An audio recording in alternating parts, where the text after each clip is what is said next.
The following podcast is a W2M Network partnership production. Visit W2Mnet.com for all of our other great podcasts, plus news, reviews, articles, and opinions from the worlds of wrestling, video games, football, and entertainment.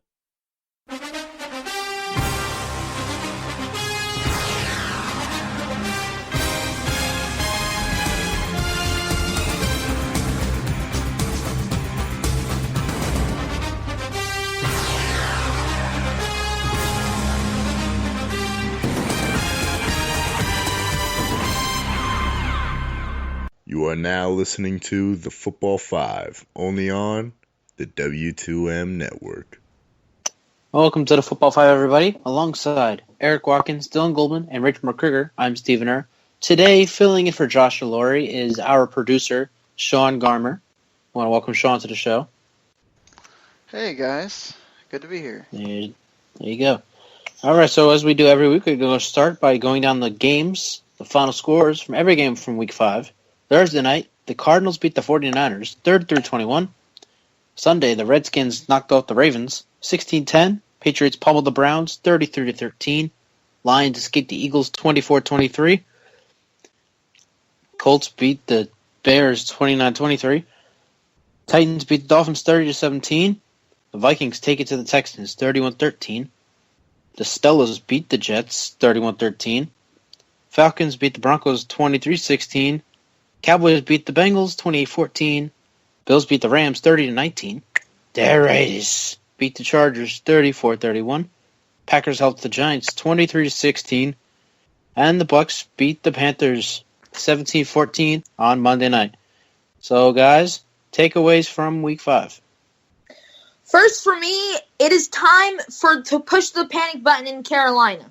We talked about this last week. We were like, when is it time to push the panic button? We were like, okay, they're on the fringe. We're going to give them another week or two. And then Cam Newton suffers that concussion, and he's out for Monday night's game against Tampa Bay. As we all know, yesterday, that was not one of the better games that we've seen. That was actually one of the worst games, if not one of the, probably the worst game of the season to date. Carolina was at home with Derek Anderson, and their backup at QB. They lost the Buccaneers 17-14. Despite Tampa's kicker, Roberto Aguayo, continuing his early season struggles, missing 2 field goals. Their own kicker, Graham Gano, missed a field goal. So, for me, it's time to push the panic button. This was a Super Bowl team last year. They lost, but they were a Super Bowl team. They were 15-1, one game away from being undefeated in the regular season, and they are 1-4. Now, is it totally time to panic and worry and think about next season? Absolutely not. There were 2 teams last year that started 1-4 and still made the playoffs. That was the Texans and the Chiefs. Of course, those 2 teams ended up meeting. Remember, the Chiefs went on an 11-game winning streak, so it's not impossible that the Panthers go on a big winning streak and end up either winning the division, which, with the way the Falcons are playing, might seem a little unlikely, but we'll see how that develops as the season goes on.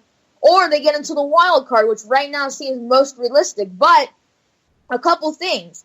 If Cam Newton continues to be out, which a concussion, the severity depends. If it's severe and there's a high risk for it to happen again, then he's not going to come back for a little bit. So they're going to have to keep going to Derek Anderson.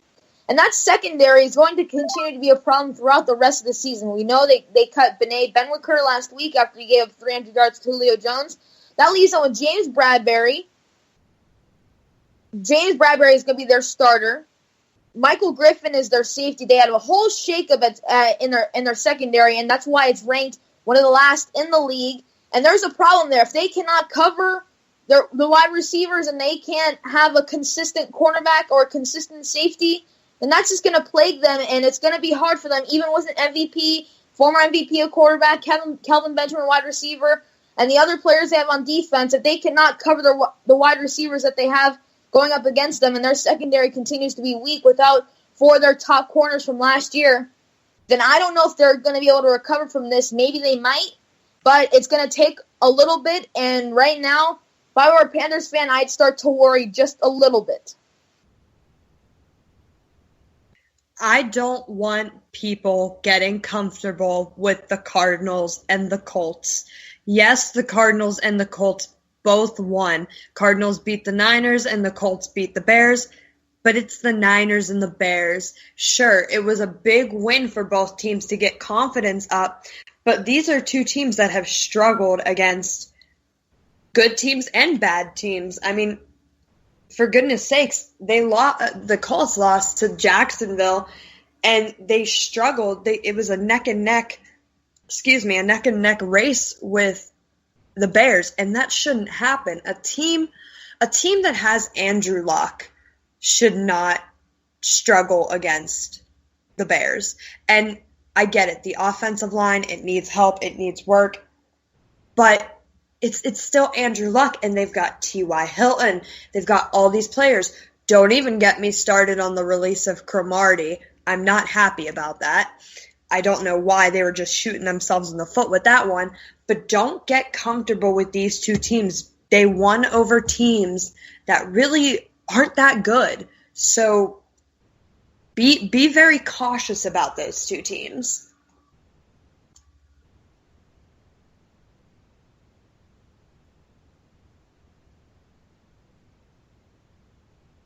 You both make very good points.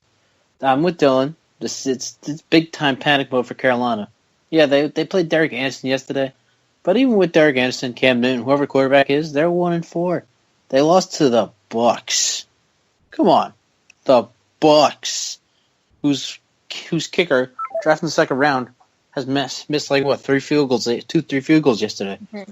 Terrible. And also, I wanted to mention they allowed Jaquez Rodgers, who hasn't played in the NFL since he was with the Falcons, and he was maybe a second-string running back.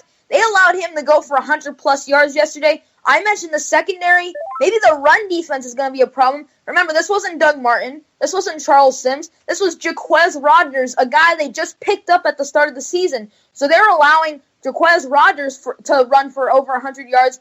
Imagine what's going to happen in the next couple of games, starting when they play the New Orleans Saints and Mark Ingram next week. If they can't contain Jaquez Rodgers, then there's going to be a problem not only with the secondary, but with the run defense apparently as well.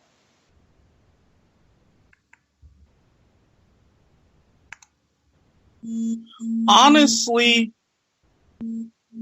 I'm not exactly sure what it is. Well, first of all, I've always said this about funky things happen in divisional games. You saw this last night. Rachel, you mentioned this with how the Colts played against the Jaguars and how the Colts have fared overall. But unless and until Cam Newton gets back and he steps off of his scooter in downtown and not wearing his safety helmet, I can't push the panic button yet. However, with the way that their defense is played, they will, especially up against the Saints, need to start outscoring teams again like they did against San Francisco. And just to add to the extra peculiarness of this season overall, I know, well, I've had past discussions about this with Sam Bradford's performance, but Minnesota's the last remaining undefeated team at 5-0. Who saw that coming? Are the Falcons, with their hot start, are they for real? And have the Buffalo Bills finally learned to circle the wagons again? This is finally starting to shape up to be interesting. Yeah, that's a point I have here. No one circles the wagon like the Buffalo Bills. They started 0-2. They just won their third straight game against the Los Angeles Rams. Sean, do you have a takeaway from Week 5? Yeah, Tom Brady is back, and the Patriots are back to being who they are. Hello, Martellus Bennett getting 3 touchdowns, and maybe we have Aaron Hernandez and Gronk again, just in another form.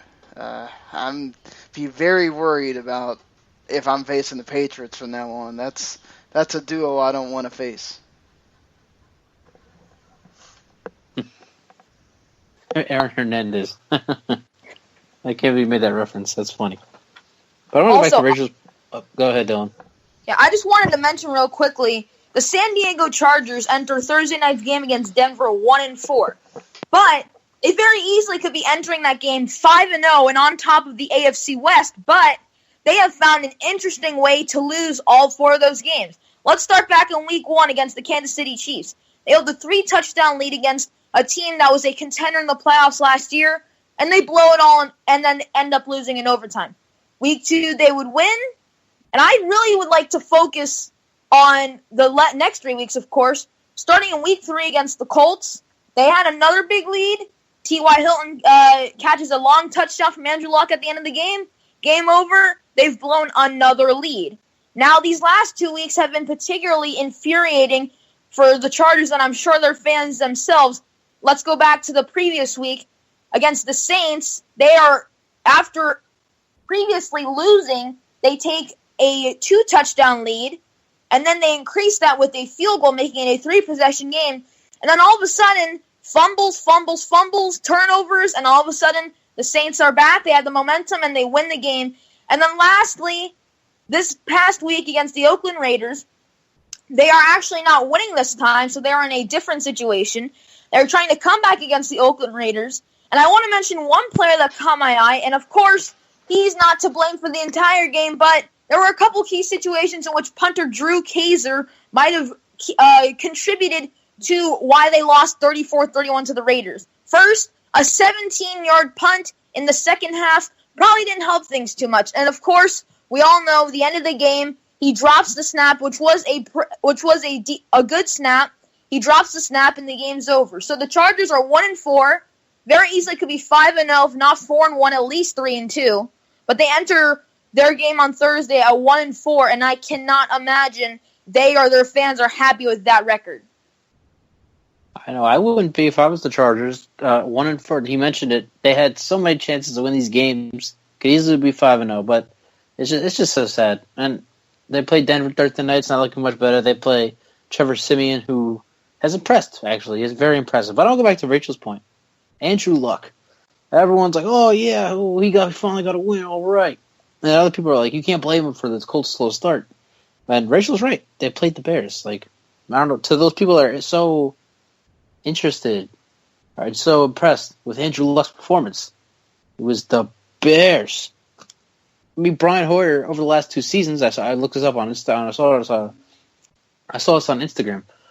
Brian Hoyer has better stats over the last 2 seasons than Aaron Rodgers. For God's sake, it's the Bears' defense that's lackluster, and that's why Andrew Luck won. He definitely deserves the blame for how the Colts have played. I mean, Petey got $100 million. He's a quarterback.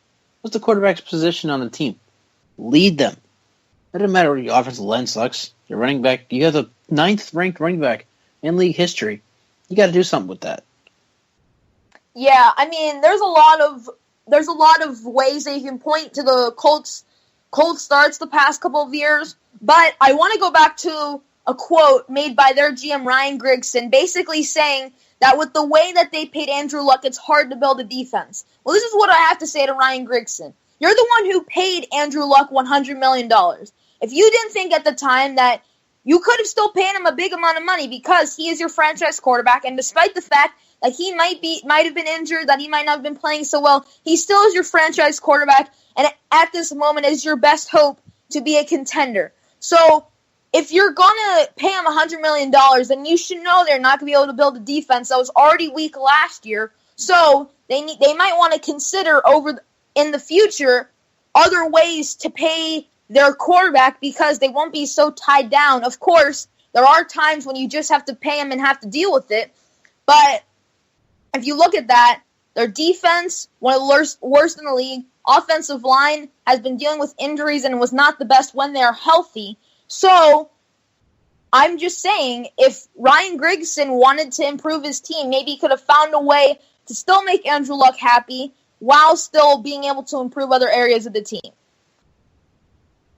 Well, this is where you get into a conundrum about quarterback play over the past couple of years in the NFL. Yes, you can argue that there's a schism between the types of offenses run in college and the pro-style offense. You could argue the different level of athletes that you see. I can hear all that. However, if you're going to give Andrew Luck all of the credit for how he started in his career with the multiple playoff appearances, enough that you felt the need to give him that $100 million contract among a few others who would, in a majority of years, be somewhat average. You've got to, when seasons like last year, like this year, start to happen and things start coming together in reverse, you have to give him some of the blame. Yes, he has had great flashes, but overall, you're starting to see a wave of mediocrity. Now, I don't know if this was hidden the first few years of his career, especially with the talent that they had at wide receiver, but whatever it is, this is what you're starting to see right now. Yes, you have 3 rookies on the offensive line, especially on the right side, but the guy under center, the buck has got to stop with him. And I want to go back to a point you made, Eric. No one circles the wagon like the Buffalo Bills. 3 straight wins, just beat the Rams by 11 points. So I'll ask you here. We'll start with the Bills, and there's another team that is doing the same thing they're doing. How have the Bills turned the whole thing around? What happened? Honestly, I'm seeing a lot more aggressiveness in their defense. Now, normally with a Rex Ryan team, you're going to get a stout front seven pressuring the quarterback. But overall, you know that's going to lead to low-scoring games because they usually don't put it together on offense. With the Bills' defense and now their special teams starting to step up to another level, being to a level of opportunism like we saw with the Saints when they won the Super Bowl, they realize, hey, Tyrod Taylor can only do it so much. Sammy Watkins just went on IR. It's up to us to have to make more plays, maybe get T-Mobile and others in position to score more points. And now that the pressure is off, you see Taylor making more plays. Shady McCoy is showing shades of why he became a star in Philadelphia. Things are starting to click. Hey, Rachel and Sean, how do you guys think the Bills have turned it around after an 0-2 start? Because Rex Ryan is a magician. I don't know how. I mean, the Bills have a talented roster. I think something about the Bills that I've seen for the past maybe five years or so is that they've always had talent on their roster.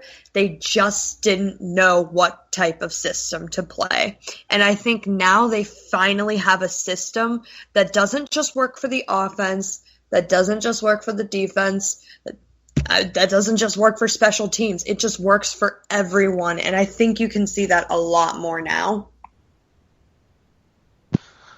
I think it all comes down to you fire Greg Roman, and they finally figured out what makes them work.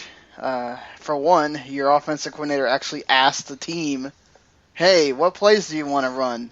Hey, this is kind of what we want to do on offense. Oh, guess what? It works. You know, running the ball with LaShawn McCoy actually is a good thing. It was working last year. Yeah, you don't have the tandem that you had with Carlos Williams. Gillislee kind of just goes around to steal touchdowns. But, I mean, it's one of those things where once you figure out what actually works for your offense, you don't have Tyrod Taylor back there actually trying to pass the ball every down, which is not what he's good at, really. He's more of a, let me just kind of do what I can, run if I have to, but we're going to actually try to give it to our playmakers, especially when you don't have Sammy Watkins out there. He's a lot more limited. So they've kind of figured out what works on offense, and what Eric said, they've been a lot more aggressive defensively and actually been able to use their linebackers and their secondary more, which are the highlights of their defense. And you see it when they're actually able to make plays like the one that won the game against the Rams.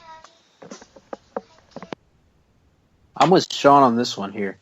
They fired their offensive coordinator, Greg Roman, after week 2 lost to the Jets.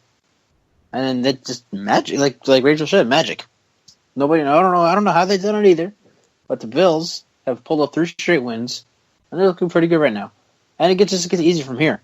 They play San Francisco on Sunday in Buffalo. And we'll get to that a little later because we have some breaking NFL news. But then there's a team like the Washington Redskins. The Redskins have done the same thing the Bills did. They started 0-2. They won 3 in a row. So, same question here. How have the Redskins been able to turn it around?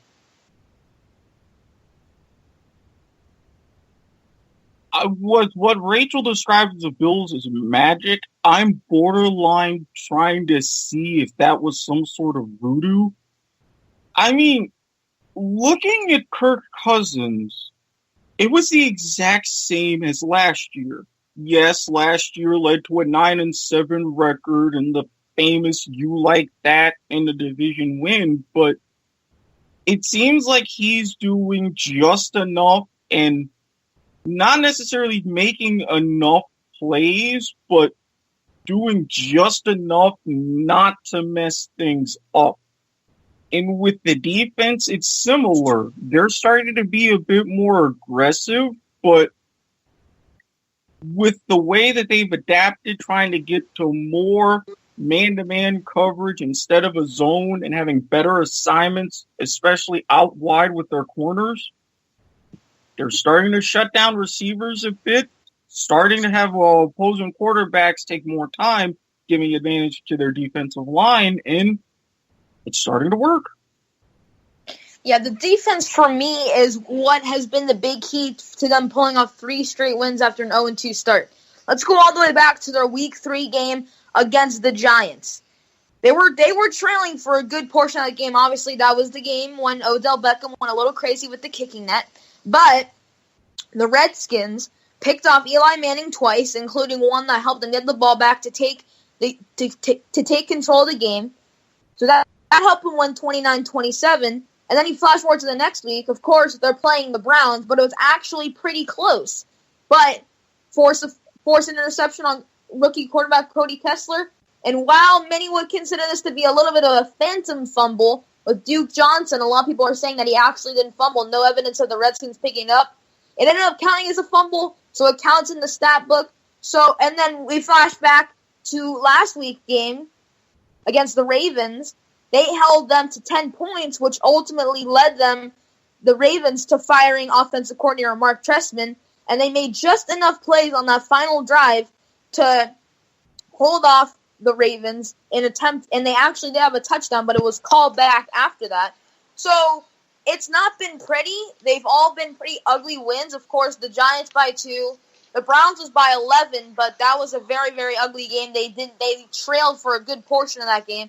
And then this game, they also trailed for about a half before winning by 6 points. So it hasn't been pretty. But Kirk Cousins is definitely showing improvement from the first 2 weeks. The defense is making plays, forcing turnovers when it is necessary. And their running game, Matt Jones, Chris Thompson, and a bunch of others they're starting to get involved, is helping them with opening up the passing game for Kirk Cousins. And while the wins haven't been pretty, the defense has made enough plays. The running game's starting to get going. And if they can continue to win games more easily, let Kirk Cousins have a little bit more time in the pocket, then we could see a team similar to last year's divisional winning team. But for right now, the defense is stepping up, and that's mainly why they've pulled off 3 straight wins. I'm glad you mentioned about Kirk Cousins improving, Dylan, because I feel like a lot of people, and I will say before I mention my point, the quarterback is a very important position, obviously. But it's not the only position, and I feel like a lot of people just throw a bunch of flack towards the quarterback. And like Dylan said, he's improving. If you look at Kirk Cousins from last year to this year, I don't know about you gentlemen, but I see a significant improvement. And a lot of that is because, oh my goodness, somebody help me. I'm blanking on their head coach's name. Jay Gruden. Yeah, he's building around Kirk. And, I mean, they're in a tough division. They have a tough schedule. And there's no excuses. They need to get better. It's just we can't all flack on Kirk Cousins. I really don't know what else to say. I'm blanking on this topic because I don't know much about the Redskins. It all kind of comes down to kind of like what Dylan said, a total team effort. Honestly, you had Jamison Crowder get the big punt return in the last game. Honestly, the Ravens did everything they could to lose that game. Let's be fair here. The Redskins just kind of took the opportunities and went with it. But last game it was Matt Jones. This game it was Pierre Garçon that shows up. Kirk Cousins is getting better. Obviously, he's not doing the numbers he did last year, but he's being efficient. And sometimes you don't have to put up gaudy numbers. Sometimes you just need to be efficient. And that's kind of what the Redskins are doing. They're taking their opportunities on defense, they're turning them into points, and they're getting help from other places, whether it's the kicker, whether it's punt returns. They're kind of doing it all right now, and they're winning against the opposition. Yeah, the Ravens kind of did what they could to lose that game. Yeah, the Giants had that thing in hand for a while, and they did what they could. But it's all about who has the final score at the end and who has the most points, and the Redskins have been able to do that. Good point there. Now we go to there's another NFC East team. They lost for the first time this season on Sunday. The Eagles. Very impressive. Carson Wentz is a godsend to the Eagles.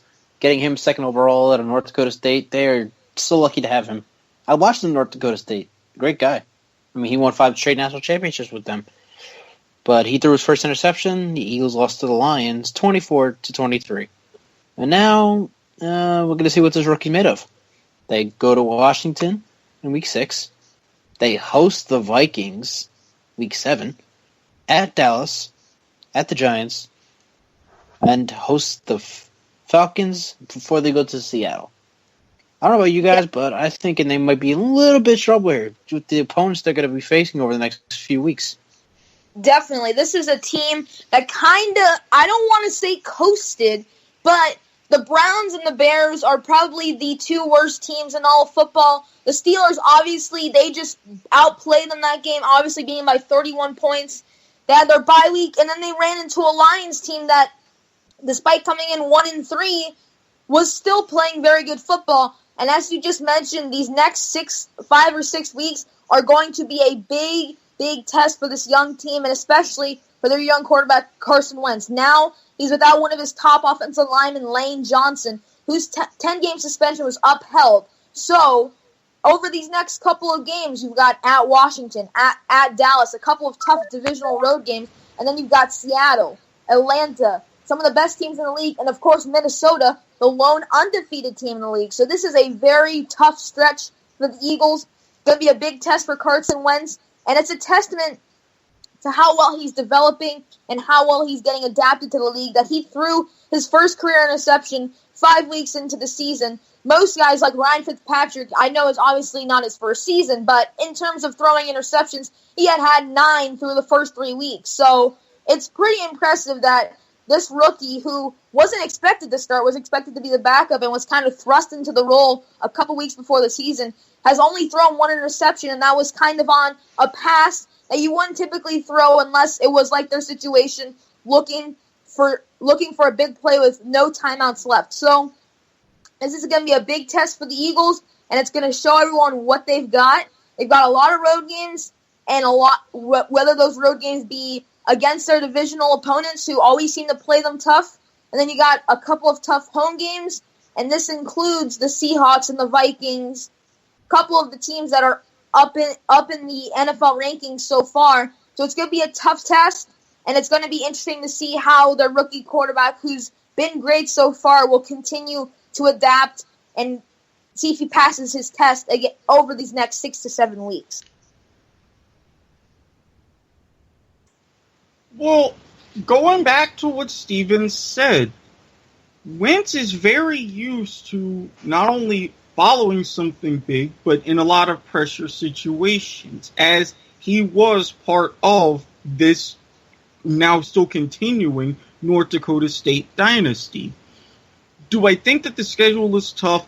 Absolutely. He's going to face some very strong defenses, especially up front.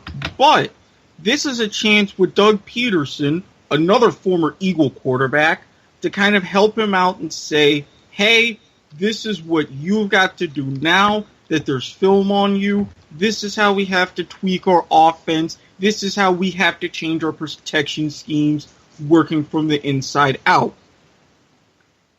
I don't want to say that he'll be exposed, but this last game against the Lions, teams are going to start sniffing around. Maybe it's the coverages, maybe it's the different matchups, maybe it's different pressures that are applying, and these next few teams are going to start to do that. So now it's definitely up to, if Peterson can help the offense respond, then the Eagles will at the very least tread water. If not, then all of a sudden you go from having an opportunity to be neck and neck with Dallas to throwing everybody in the mix in the NFC East.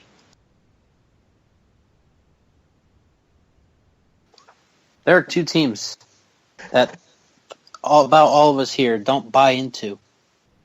We will get to that when we preview Week 6. Next!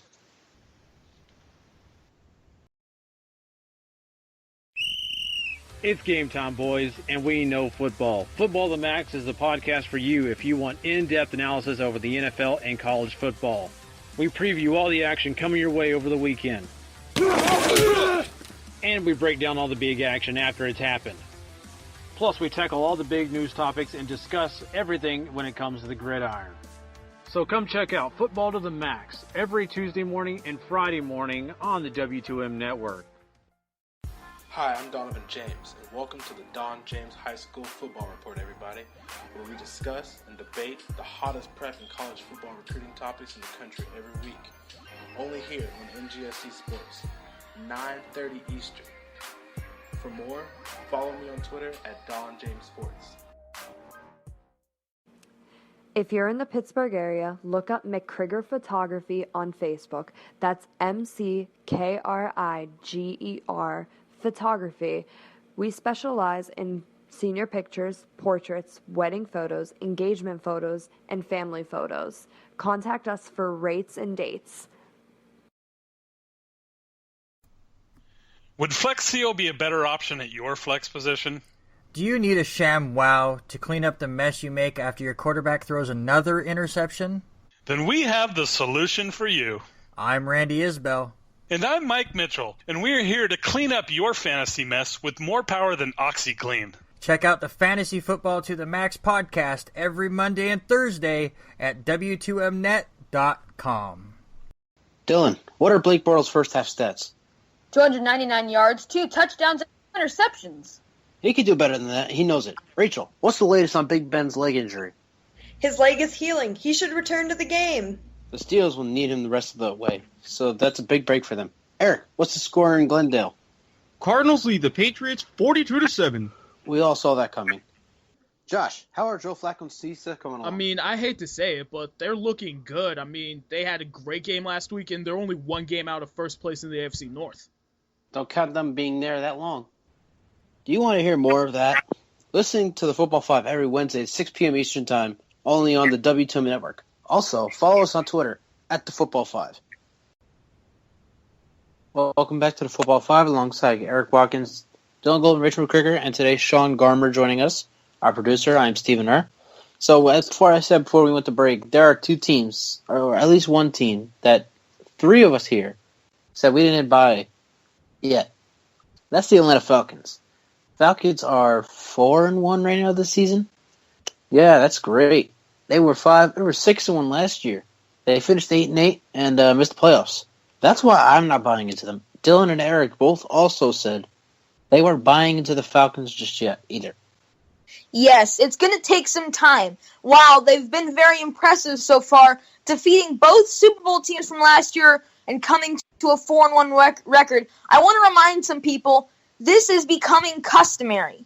Remember in 2013, of course, this wasn't a collapse in the regular season. They were looking great, making it to the playoffs, and then falling short and collapsing to the San Francisco 49ers after a 13-3 season. And while this is different from collapsing in the regular season, this is proof that they are not equipped quite yet to sustain themselves throughout the season and into what could possibly be the end of the season and the Super Bowl, of course. But last year, Steven just mentioned 6-0, 6-1 start, quick start, and all of a sudden, They get blown out by the Panthers. Of course, they would beat them 2 weeks later, but it becomes an absolute dumpster fire, and they finish 8-8, another missed playoffs to another disappointing season. So, it's only week 6, and I'm not buying into it yet. While I've been very impressed with their running back duo of Devontae Freeman and Tevin Coleman, Julio Jones obviously having that 300-yard game with Matt Ryan, probably leading the MVP race so far, I just don't buy it. I cannot trust this Falcons team. As I mentioned before, until about week 11 or week 12, if we get that deep into the season, they've sustained success, they're getting closer to a playoff spot, they've stayed healthy, then I'll start to buy into it. I'll start to consider them a serious contender. But for right now, given their past history of starting off strong and finishing not so strong, as we know the popular saying, it's not how you start, it's how you finish, I'm not going to buy into it. Like I said, I've been impressed with how they've started, but they've got to finish before I believe in them. I'm honestly the same way, and it's moments like this where we see the good of Matt Ryan, hooking up with Julio Jones, spreading the ball around, reading defenses, making plays, and lest we forget, they've been in something of a shootout. Look at what happened in their game against the Raiders. But as you get later this season, and especially in the playoffs, something about the defenses that Ryan faces, something about holding on a little bit longer to the ball, but there's something with him that all of this fantasticness just disappears. Yes, if we're getting, like Dylan said, to week 10, week 11, week 12, and they've got, say, 8, 9 wins in their pocket, all right, I will consider them contenders. And then I'll be looking forward to what can they do in the playoffs. But as the pressure starts to build, if they can't keep it going, no, this means nothing. I can't really say if I'm on the Atlanta Falcons hype train. Maybe I'll say it after week 8. But yes, they have been impressive, yet Matt Ryan is playing very, very well. I just don't see them winning their division. I don't see them doing all these spectacular things, that the media is cracking them up to be. I think sooner or later, I mean, honestly, I think it all really depends on the health of two people, and that's Matt Ryan and Julio Jones. And it's just, I feel like the Atlanta Falcons are kind of like a, okay, we'll see type of team. So, without further ado, okay, we'll see. Man, I'm going to be the only one on the actual train then. I think the difference you didn't have last year that you do have this year is you have weapons around Matt Ryan that is not just Julio Jones. Justin Hardy is a year older with that team. You have other receivers that they brought in that make it to where you can't just double Julio Jones the whole game. And even if you take him out, just like they showed against Denver, the guy that they didn't have all year last year was Tevin Coleman. He makes a huge difference because it allows for both of them to not only be running threats, they're passing threats. So you can't just key in on one guy, because guess what happens? You start messing around and doubling Julio Jones, well, you're going to get Tevin Coleman exactly the way you got him with the Broncos, where he's going to get out and he's going to cause problems passing. I don't know if they can necessarily get this every game the way they got it against the Broncos, but I have a feeling that this defense is just going to get better as the season goes on. Remember, they added a lot of pieces, and they have to gel. And the offense is getting better. I think Matt Ryan is finally kind of realizing, hey, I can't just sit here and put up gaudy numbers. And he didn't put up gaudy numbers in that Denver game, and they still won. And I think it's just all about adjusting to the game, having another year with the coach as well, and understanding that, you lived through that collapse last year. How do we make it not happen this year? It also helps your division is worse than last year as well. Yeah, before the season, I actually said, because the Falcons had just finished 8-8, missed the playoffs after their 6-1 start. And then they got rid of all-time leading receiver Roddy White. And I was like, Are they serious right now? I was just saying, okay, they're going like 4-12 next year. So the fact they're 4-1, it's amazing. But a big part, like Sean mentioned, Tevin Coleman, running back at Indiana, loved him at Indiana. They got a good pick out of him. Not only that, but Devontae Freeman, he's back. He played, I think, 4 or 5 games last season before getting concussed and missing the rest of the year. And he was a monster in those first 4 or 5 games, as was Julio Jones. Now, there is no excuse for Julio Jones not getting the targets he got first 4 or 5 weeks that he didn't get the final 12, 11 weeks. But this Falcons team looks legit right now. But like Dylan said, like Eric said, Sean, I'm sorry, the only one here tonight on the Falcons wagon. I'm not buying it. 6-1 and 8-8. It could happen again. I mean, I can see it happening again. But, however, in Week 6, they go to Seattle. This is like the biggest challenge of their season right now. They go to Seattle, play the Seahawks on the road. Now, if they beat the Seahawks, I'm gonna start creeping. I'm gonna start thinking about buying my ticket to that Falcons hype train. What about the rest of you? Yes, this is what I was thinking about earlier. Wow. For me to officially start thinking of them as contenders, I have to wait towards the end of the year.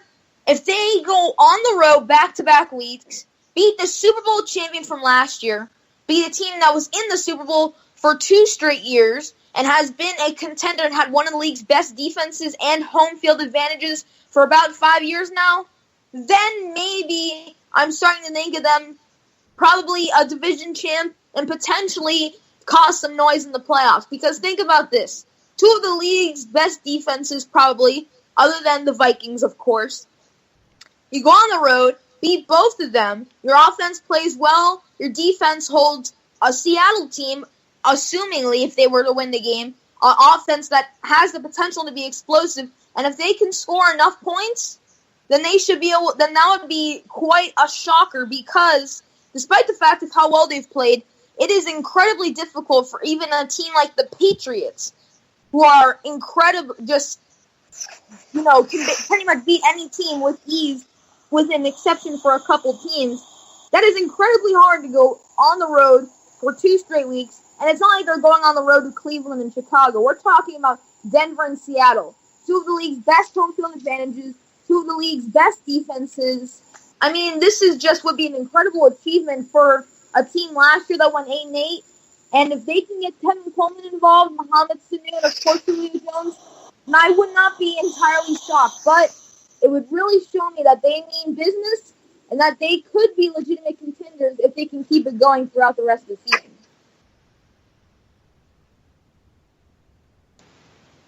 Again, this is one of those to where this is going to be a big, arguably the biggest first half feather in the Falcons' bonnet. Having to make yet another trip out west, having to make it going against a defense that has gotten themselves right of the ship in front of an incredibly loud stadium.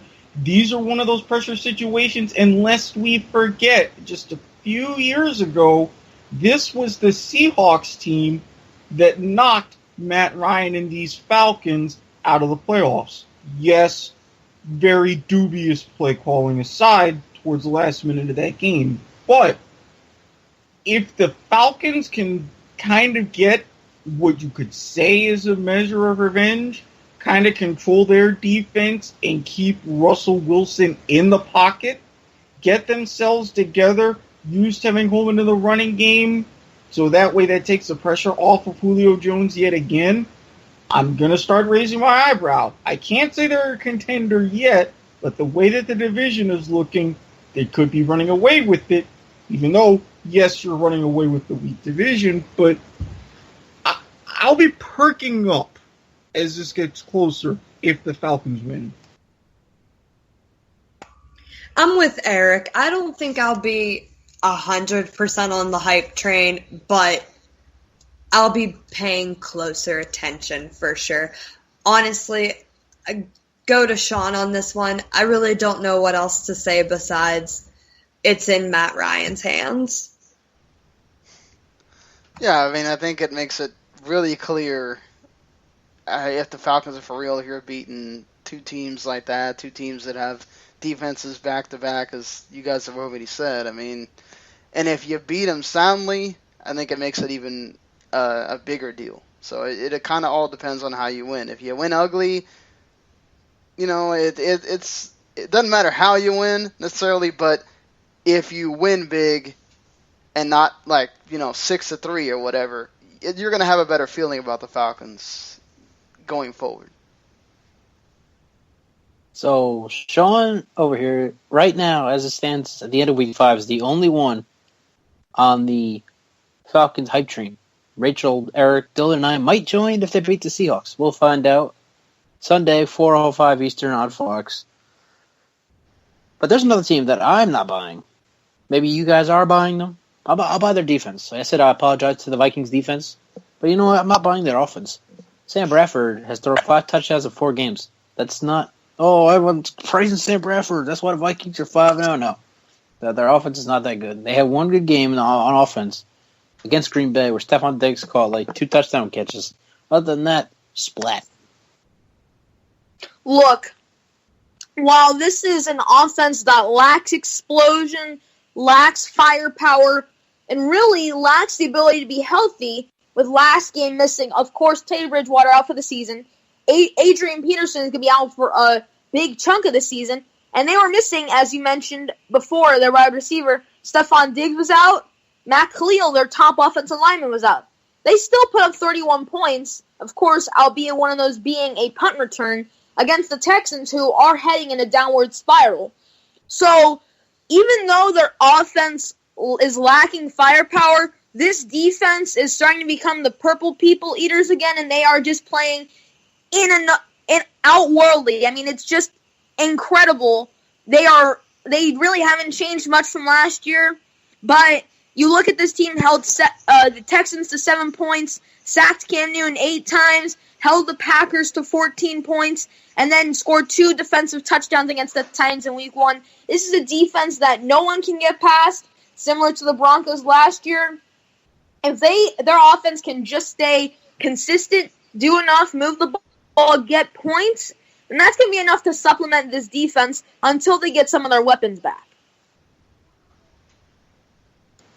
Personally, and I've said this about defenses in the past, if you can tell your offense, hey, get us 17, 21 points, we will win you the game.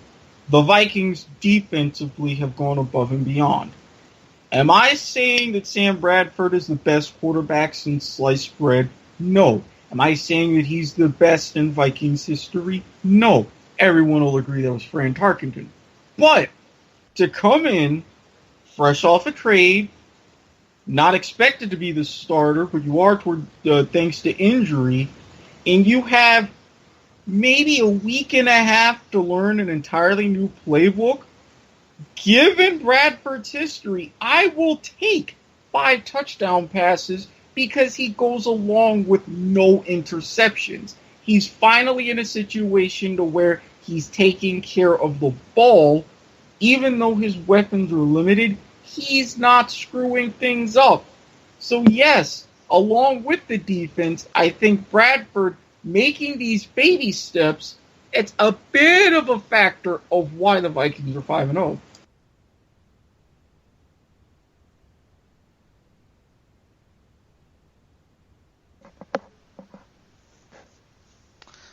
Okay. Well, I think honestly what's going on here is, for one, the team may actually be better without Adrian Peterson, because Jarrett McKinnon allows you to do different things in the passing game. It gives you 2 guys between Asiata and McKinnon that you kind of don't know who's going to be running, so you have to be careful for either the pounded guy with Asiata or the guy that's going to be quick like McKinnon. You also got Kyle Rudolph in there, that he's always a threat, and then they'll end up doubling Kyle Rudolph, what they did against, like the Texans did, where they kind of tried to take Kyle Rudolph out of the game. Well, Sam Bradford knows he has the defense to back him up, so he can take chances with some of these other guys. Who the hell, credit to you if you got Adam Thielen in your fantasy team, but nobody would have thought he would have got the game that he had last week. It's just, he's working with who he has. He's never had a defense the way he has. He's comfortable. He doesn't have to worry about, oh crap, well if I throw an interception, this game's over. Yeah, he hasn't thrown any. They're going to come probably. But the thing is, he's been getting hit too. That offensive line has been bad. They keep getting hurt. They got more guys hurt. Andre Smith's hurt now. Just that dude is doing more with less offensively than he probably has had in his entire career. And the defense is helping him, but we need to give Sam Bradford some credit here. He's playing the best he has in probably ever. I hate to agree with Sean, but yeah, you have to give Sam Bradford credit, but I don't think he's doing enough. Like you just said, 5 touchdowns in 4 games? That's not enough. And yeah, I'm going to be biased here. You know what's more impressive? Roethlisberger's 9 touchdowns in 2 games. So if you want to talk about good quarterbacking, if that's even a word, go there. Don't go to Sam Bradford. Minnesota, their defense is what's keeping them in. But we'll just have to see how they do without Peterson now, how they're going to rely on Sam Bradford. Because really, I almost laughed there by putting the word rely and Sam Bradford in the same sentence, because I just don't think that that's doable. And don't forget, they also have a great coaching staff, too. Mike Zimmer is fantastic defensively. And Norv Turner, dude, that guy has been doing it forever on the offensive side. This is why I say, and I'm glad that Rachel brought up this point. Rachel, go back to Big Ben's rookie year, where he had that incredible winning streak. Did you honestly expect that given the situation? I didn't hear that last part, Eric. What was that? Oh, well, I was saying about Big Ben, his rookie year, when he started his career with that incredible winning streak. Did you honestly expect that level of success that early, given the situation at the time? Oh, God, no. Okay, and that's why I say that overall the numbers aren't pretty, but given the circumstances where he was brought in, this is impressive for him for this particular timing. If he had all the time and all the stability like Big Ben had, where Big Ben, great weapons, great offense, knows the system like the back of his hand and can throw those 9 touchdowns in 2 games, if Bradford had all of that behind him and he has these numbers, well then yes, I'm going to hop on the fact that he's pathetic. But the fact that he's at least been manageable in a situation where he would normally crumble, I'll take that. 5 touchdowns, 4 games. Not very impressive. And Rachel actually did laugh when you said, I almost laughed. Rely and Sam Bradford. The only way those two go in a sentence together is that the word isn't is in the middle. Or something like that. Anyway. So we've pretty much come to the time of the show where we do our 3 picks for the week. Sean, you've been with us, so you know how this works. For those that have never listened to a Football 5 podcasts, go subscribe to us on SoundCloud, on iTunes, on Spreaker, and on Stitcher, too, I believe we're on. So what we do here is we pick the close game of the week, which game is going to come down to the wire, which game is going to be a blowout, who's going to win by 50 points, and who's going to pull off the upset this week. We'll start with Eric here, since Josh is not with us tonight. Go ahead, Eric. Sorry. Looking at this schedule, this could potentially be the quirkiest and possibly ugliest week of the season. But there are 3 games that stand out to me. Perfect segue with what Rachel said in the Steelers' offense. And I am giving a nod to them for my blowout of the week. They go down to Hard Rock, play the Dolphins, which, as we know, all kinds of issues at quarterback, at offensive line, defense, you name it, you can point out some sort of flaw. With the Steelers as hot as they are, I come to this the way that I approached the game with the Patriots last week.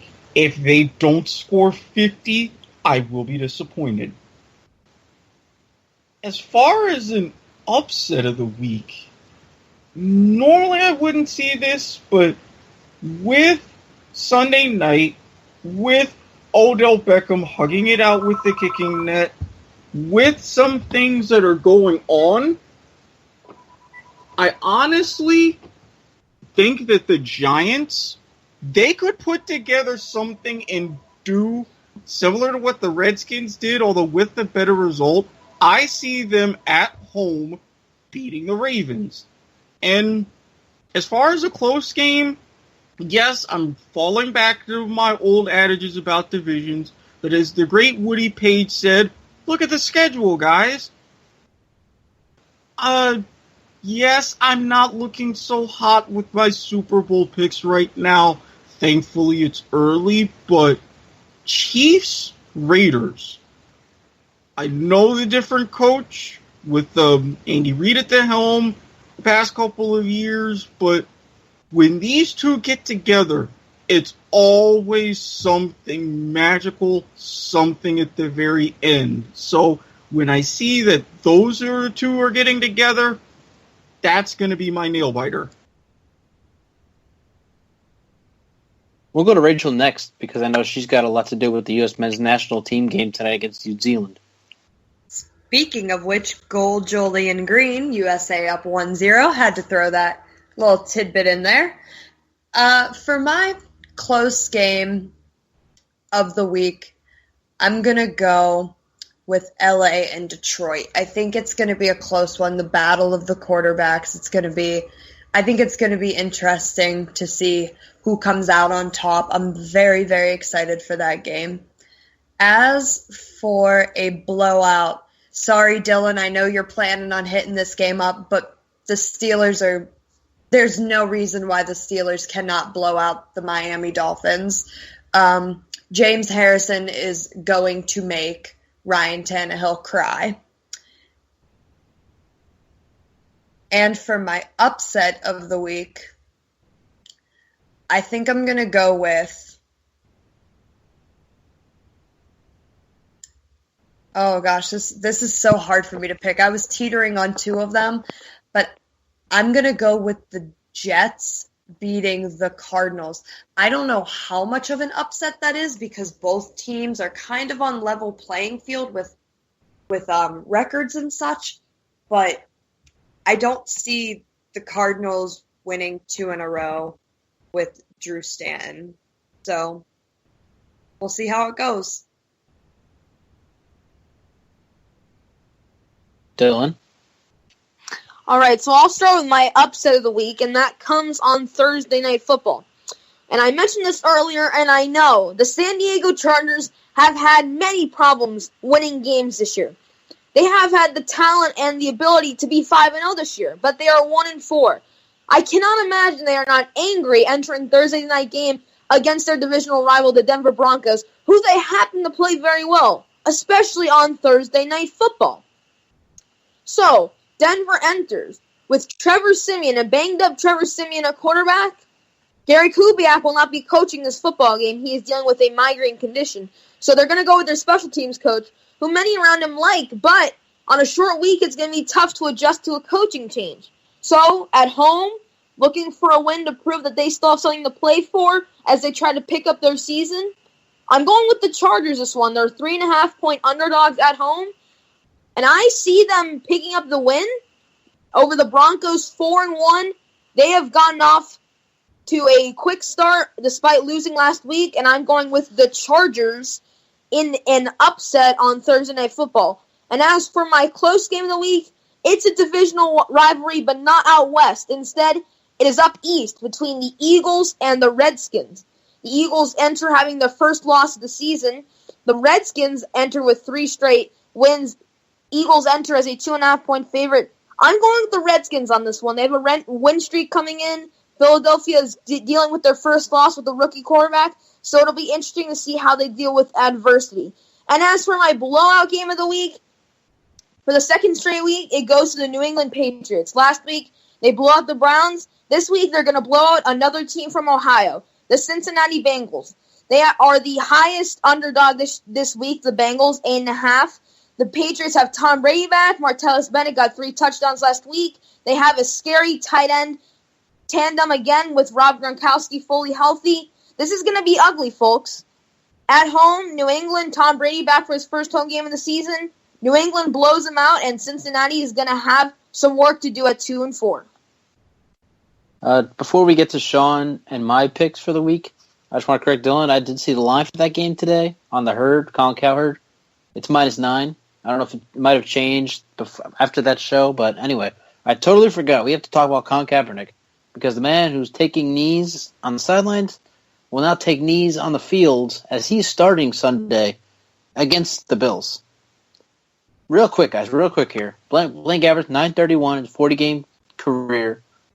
How much better are they really? I mean, I'm just going to go out and say it. They're not that much better with Colin Kaepernick than they are with Blaine Gabbert. I have to disagree. I disagree. I think Colin Kaepernick he's better than Blaine Gabbert. Chip Kelly, he's a big run offense type guy from what I've seen, and that's Cap's specialty. It's not really Blaine Gabbert's specialty. I'm for Kaepernick on a lot of things. I'm with him with his stance. I am with him as a player, and I think that this should have happened 2 weeks ago. But I think the 49ers were a little bit afraid to start him. But I think now is a great time.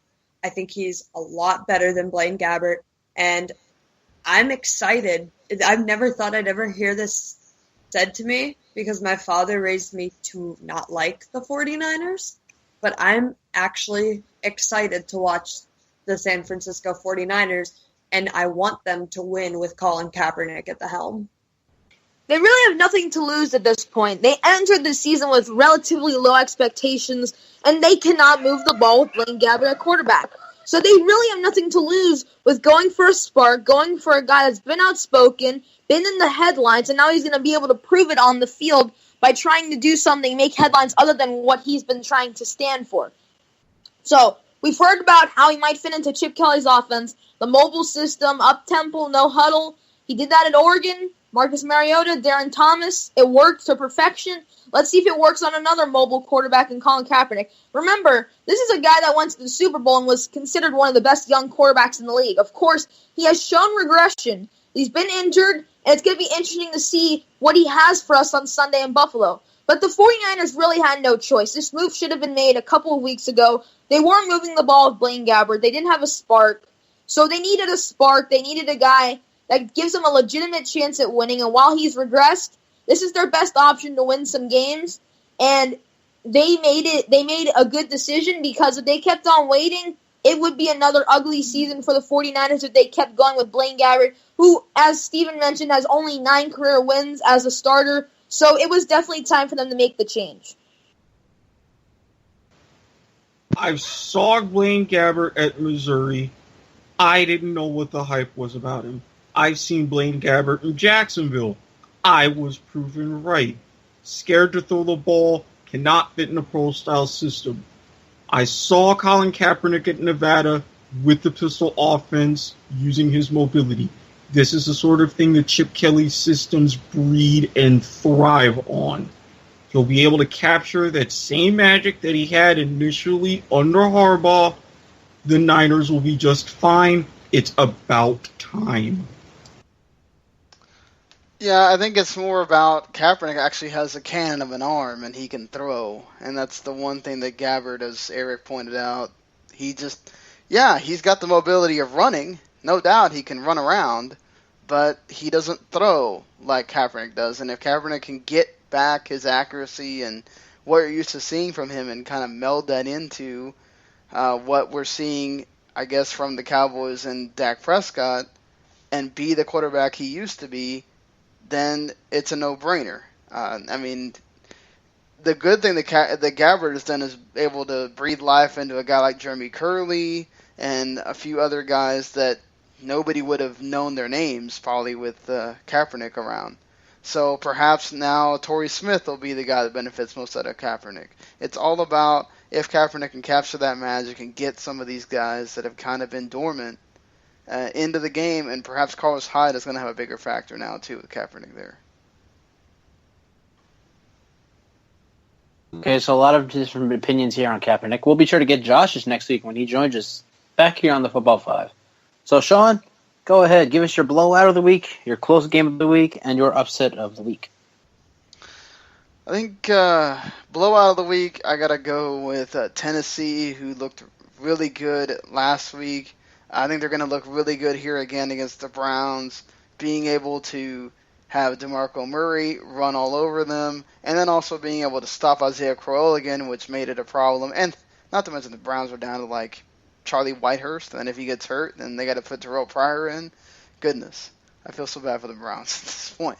But the Titans should blow them out. I'll be really surprised if they don't do that at home. The close game of the week, I got to go to a divisional matchup. The Saints always play the Panthers tough. Last year, against the backup quarterback, it took a game-winning interception from Josh Norman to allow them to continue to be undefeated. I think with Drew Brees there and the weapons they have, knowing that you're not going to want a repeat of what happened against the Falcons, I think the Saints are going to keep it close with the Panthers, and I think the Panthers are going to be more in panic mode this time. Saints are going to win that one. And my upset of the week, yeah, you can call me a homer, but I truly feel like this is going to be one of those games to watch on Sunday, not only because it's a Cowboys-Packers game, but it's in Green Bay where the Cowboys, I think, haven't won in like their last 5 tries. It's number 1 rushing defense against number 1 rushing offense. Something's got to give there. I think the Cowboys are going to continue to do what they do, run the ball. And the Packers haven't played somebody like Prescott who can actually run and provides that run threat, where that's what makes Ezekiel Elliott actually work, is you have to watch out for Prescott so he opens holes where there wasn't, because you have to spy on the QB. And the defense is seemingly getting better, even without Scandrick there. So I'm going to say maybe Aaron Rodgers has a pretty good game, but I think it's close and the Cowboys maybe win by 3. If the Cowboys win in Green Bay, I'm going to be very upset I'm missing this game. I'm going to a concert that night. Very good picks by all, as always. Sean, very bold. Titans blowing at the Browns. I don't know. Wow, that's a big one. I'll be looking out for that one. So it's my turn now. End the show here. My blowout game of the week. I'm sorry, Dylan. I'm with Rachel, and I think Eric picked him too. The Dolphins have been called the new Browns, or the equivalent Browns. Yeah, they play the Steelers. I saw an article on Last Word on ProFootball.com. Ben Roethlisberger could be the 2016 NFL MVP. And if that's the case, the 2016 NFL MVP is going up against the Browns. That's just spelled blowout in every fashion, every way. Miami, I'm sorry, it's over. The game hasn't started yet, but it's over. Close game of the week. Oh man, it's so tough. There's so much good games. I'm going to go with Eric. The Raiders and the Chiefs. I picked these two teams to go down to the wire in the AFC West. One of these teams is going to win the AFC West. I didn't expect Denver to be this good. Trevor Siemian and half a defense from last year. But this is still going to be a great game. Derek Carr, very well-played quarterback. Amari Cooper, Michael Crabtree, great receivers. The Chiefs had Alex Smith, Jamal Charles, Jeremy Maclin, Eric Berry on defense. I forget their safety's name. Something with Knight, Trevor Knight, I think. I don't know. But anyway, that's my close game of the week. The Raiders and the Chiefs. My upset of the week. Rachel's bold, picking the Jets over the Cardinals. That's bold. That's amazing. But I kind of want to give faith, because they really don't have any. I want to give faith to the Jacksonville Jaguars. Again, Brian Hoyer, who'll probably start for the Bears again this week, has the same stats as Aaron Rodgers. No, better stats than Aaron Rodgers over the past 2 seasons. So I say Jacksonville goes into the Windy City and knocks the wind out of the Bears. And that will do it here on the Football 5 Week 6 preview alongside Eric Watkins, Dylan Goldman, Rachel McKriger, I'm Stephen Err. I want to thank our producer, Sean Garmer, from joining us today. You can catch him on Football to the Max and many other podcasts here on the W2M Network. So until next week, I'm Stephen Err. See ya.